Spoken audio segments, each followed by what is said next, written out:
लो जी पीछे पीछे धक्के नहीं देने ये तो पैड ही पहनने ने वाइड आ जाओ यार मैडम हेलमेट भी भाई यार भाई थोड़ा यार पीछे आ जाओ हेलमेट भाई पीछे भाई हेलमेट पहन लेती हैं यार उनको पता है यार छोड़ दो ना वासिफ क्या कर रहे हैं यार हेलमेट डॉक्टर साहब मरियम नवाज के साथ अगर मैच खेलना पड़े तो आप खेल लेंगी उन्हीं के साथ तो खेल मैं जाके उसी के साथ खेल रहा वो रिटायर्ड हर्ट होके ग्राउंड से बाहर जा चुकी हैं उन्हें ग्राउंड में लाए ना पहले मैच तो खेला जाता जो ग्राउंड में हो बिस्तर पे जो लेटा उससे क्या मैच डॉक्टर साहब चांस नहीं है दोबारा उनके फिट होने के मैडम बैट भी बैट किस तरह वो जब उन्हें यकीन होता है ये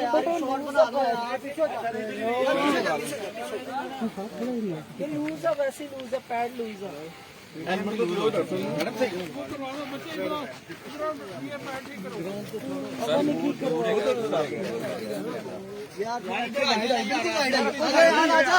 पीछे आ जा पीछे आ जा भाई आ जा यार मोबाइल ले पीछे आ जाए यार मोबाइल यार आ जा यार वाइड आ जा यार रास्ता छोड़ो ना बस भाई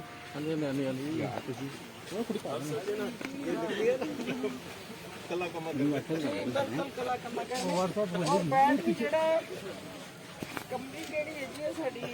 शालकोटी कंपनी नहीं है नवी मनमौत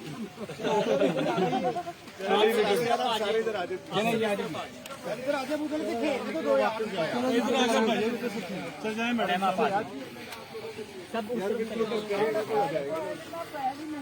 इधर होना जवाब हां भाई यार बैठ जाओ यार नीचे यार साइड में हो जाए होगा तो कॉल हो सर इधर से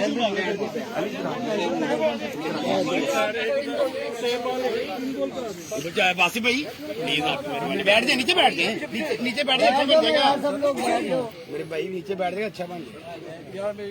यार हेलमेट पहन के हां कट लगाइए ओके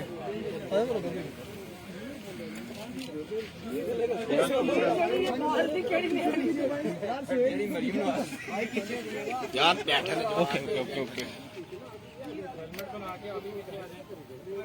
देखिए ऐसी डॉक्टर साहब प्रैक्टिस कर रही है 10 का मैच की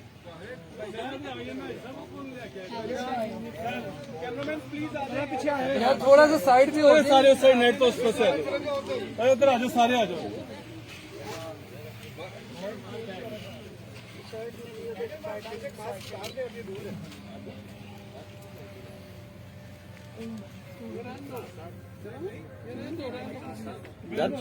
हमारे पीछे आ जाओ यार थोड़ा प्लीज आप लोग पीछे सारे आ जाओ पीछे लाके जाओ भाई तो बस ठीक है किसी ने आगे पीछे लाइन बना लो यार इधर ही बस ठीक है पीछे हो जाएगा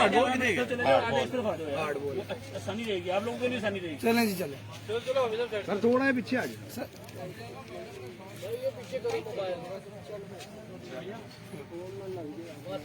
बैठ आप पीछे चले जाए ब्रदर उनको आने दो यार वो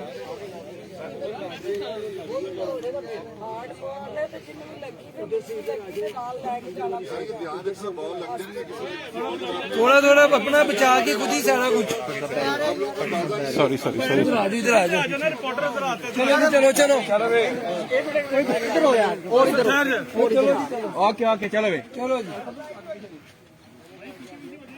रेडी रहा जाए आपने बचा के मैडम आउट ना होया डक लिया जाए गेंद पहले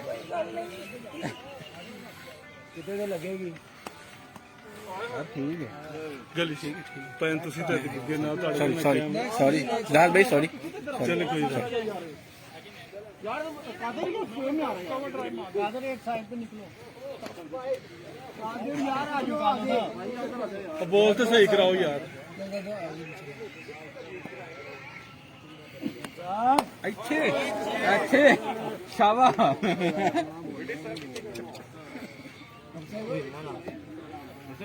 थोड़ा थले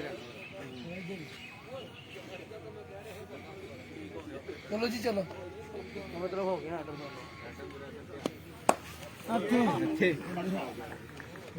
बॉलिंग ज्यादा तेज है कि मरियम नवाज ज्यादा तेज है?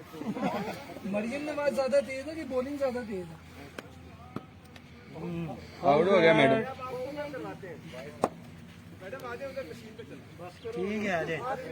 आखिरी गेंद कराओ भी, छक्का लाना है। ਇੱਥੇ ਵੀ ਸਹੀ ਵਾਰੀ ਕੁੱਟਾਂ ਦਾ ਹਿਸਾਬ ਹੋ ਗਿਆ। भाई भाई राणा साहब पहले थोड़ी ट्रेनिंग करानी पड़ेगी। Right ball